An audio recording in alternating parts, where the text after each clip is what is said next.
Atenção, você aí que está se preparando para fazer o concurso da TerraCap, ok?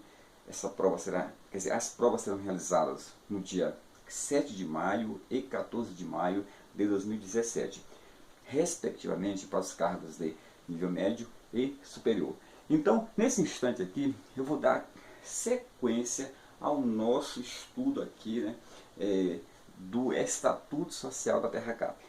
Hoje vou estar trabalhando aqui em cima dos parágrafos do artigo 17.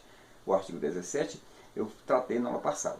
Então agora estamos trabalhando com o Conselho de Administração da TerraCap, um dos órgãos colegiados, um dos 4 órgãos colegiados que compõem essa empresa pública. Nós vimos na aula passada que o CONAD, que é o Conselho de Administração, é composto por 9 conselheiros. Esses 9 conselheiros são eleitos aí pela Assembleia Geral dos Acionistas. A Assembleia Geral é um outro órgão, é a instância máxima, é outro órgão, né, colegiado que compõe também a TerraCap. Esses conselheiros terão que ser, principalmente, terão que ser brasileiros, eles terão que possuir algumas formações que eu falei na aula passada, que são elas engenharia, economia, administração, direito e ciências contábeis, ou outras áreas afetas aos objetivos da TerraCap. Okay? Vimos também que existe aí um impedimento quanto a relações de parentesco até o 3º grau, seja por consanguinidade ou por afinidade. Tudo isso aí nós vimos na aula anterior, tá bom? Então, foi o artigo 17. Agora, dando sequência aqui aos parágrafos, né, desse artigo, né, vamos agora falar mais um pouco sobre o Conselho de Administração. Lembrando só que em mais 2 encontros, né, eu vou estar terminando. O próximo encontro vou falar mais sobre o Conselho de Administração, CONAD, e o outro subsequente eu vou estar tratando aí do assunto chamado competências do Conselho de Administração, beleza? Então se liga aí, vem comigo aqui nessa viagem. Então o Conselho de Administração possui um presidente e substitutos que serão designados pela Assembleia Geral de Acionistas. Então o presidente e o substituto do CONAD será o que? Serão designados pela Assembleia dos Acionistas. Beleza? O presidente da TerraCap comporá o presidente da TerraCap, que faz parte da DIRET, que é a diretoria colegiada. O presidente da TerraCap, ele comporá o Conselho de Administração, não como um dos conselheiros, mas como sendo o quê? Como o que nós chamamos de conselheiro, entendeu? Comporá obrigatoriamente o CONAD na condição de conselheiro do Distrito Federal. Então, o presidente da TerraCap também é um dos conselheiros? Não. Ele comporá o conselho, o CONAD, na condição de conselheiro do Distrito Federal. Beleza? O CONAD deverá contar com no mínimo uma pessoa. Tá bom? O CONAD deverá contar com no mínimo uma pessoa com formação e experiência comprovada em ciências contábeis e em administração. Ciências contábeis e em administração. Entendeu? Então, nós vimos na aula passada que as formações que são exigidas aí é direito, engenharia, administração, ciências contábeis, economia, 5, né? Ou outras áreas afetas aos objetivos da TerraCap. Só que existe uma obrigatoriedade. Entre esses 5, não pode deixar de faltar uma pessoa que tenha formação em contabilidade, em ciências contábeis, e outra em administração. Beleza? Então, tá aí. O CONAD deverá contar com, no mínimo, uma pessoa com formação e experiência comprovada nessas 2 áreas aí. Tá? A indicação dos membros, né, será feita por quem? Primeiramente, 5 serão indicados pelo DF, porque o DF é o que? Possui 51% das ações, e 4 pela União. Então, tá aqui, indicados pelo DF e pela União. 5 pelo DF e 4 pela União. Essa aí é o que? É a indicação dos membros. E eles serão eleitos pela Assembleia Geral de Acionistas, pela ASEC. Beleza? Prosseguindo aqui. Vamos verificar aqui a perda do mandato por falta não justificada às assembleias, as reuniões ou assembleias ordinárias e extraordinárias. Então, perderá o mandato entendeu? Ou conselheiro que faltar a 4 reuniões consecutivas, tá bom? Ou a 8 reuniões alternadas, sem justificativa.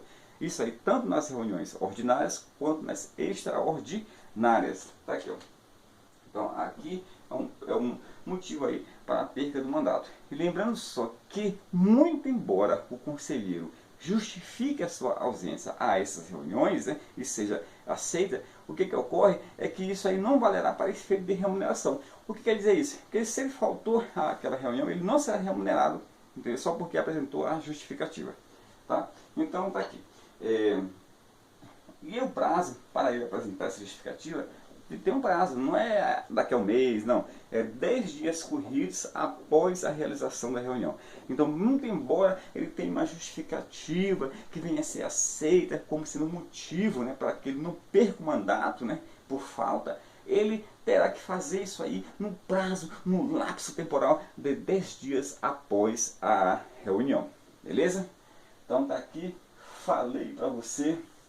E agora vamos falar aqui um pouco sobre vacância. Olha só, a vacância acontece da seguinte maneira: se vagarem, se tiver vacância de até 4 conselheiros, né, olha só o que acontece. Os substitutos que foram indicados anteriormente pela Assembleia Geral dos acionistas, né, eles serão o quê? Eles serão nomeados pelos conselheiros remanescentes. Então, se tiver vacância de até 4 cargos de conselheiros, tá bom?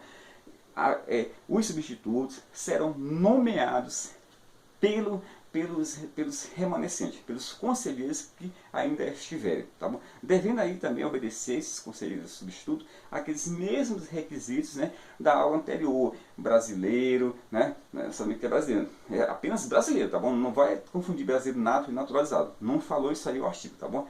Às vezes até eu consigo falar isso aí sem querer, brasileiro nato, não, é brasileiro, tá, pessoal? Então você não pode esquecer disso, porque isso é uma pegadinha da prova, tá bom? Então, terá que ser brasileiro, terá que ter uma daquelas formações que eu falei anteriormente, tá bom? Terá que ter o quê? Aquele impedimento quanto a laços de parentesco por consanguinidade ou por afinidade, e assim por diante, beleza? Então, no caso de vacância de até 4 conselheiros, né? Os que foram os substitutos serão o quê? Nomeados pelos conselheiros remanescentes, devendo observar esses critérios aí que eu já falei agora da aula anterior, tá bom? E eles irão o quê? Isso aí acontecerá eles exercerão o mandato até a próxima Assembleia Geral, pelo tempo que remanescer para completar o mandato, tá bom? Então tá aí, eu já falei sobre a questão da vacância. Agora, beleza. Vamos supor que por um acaso aconteça aí a vacância de mais da metade dos conselheiros, ou seja, de 5 conselheiros para frente. Então já é mais da metade, porque são 9, não é isso? Aí eu te pergunto, o que acontece?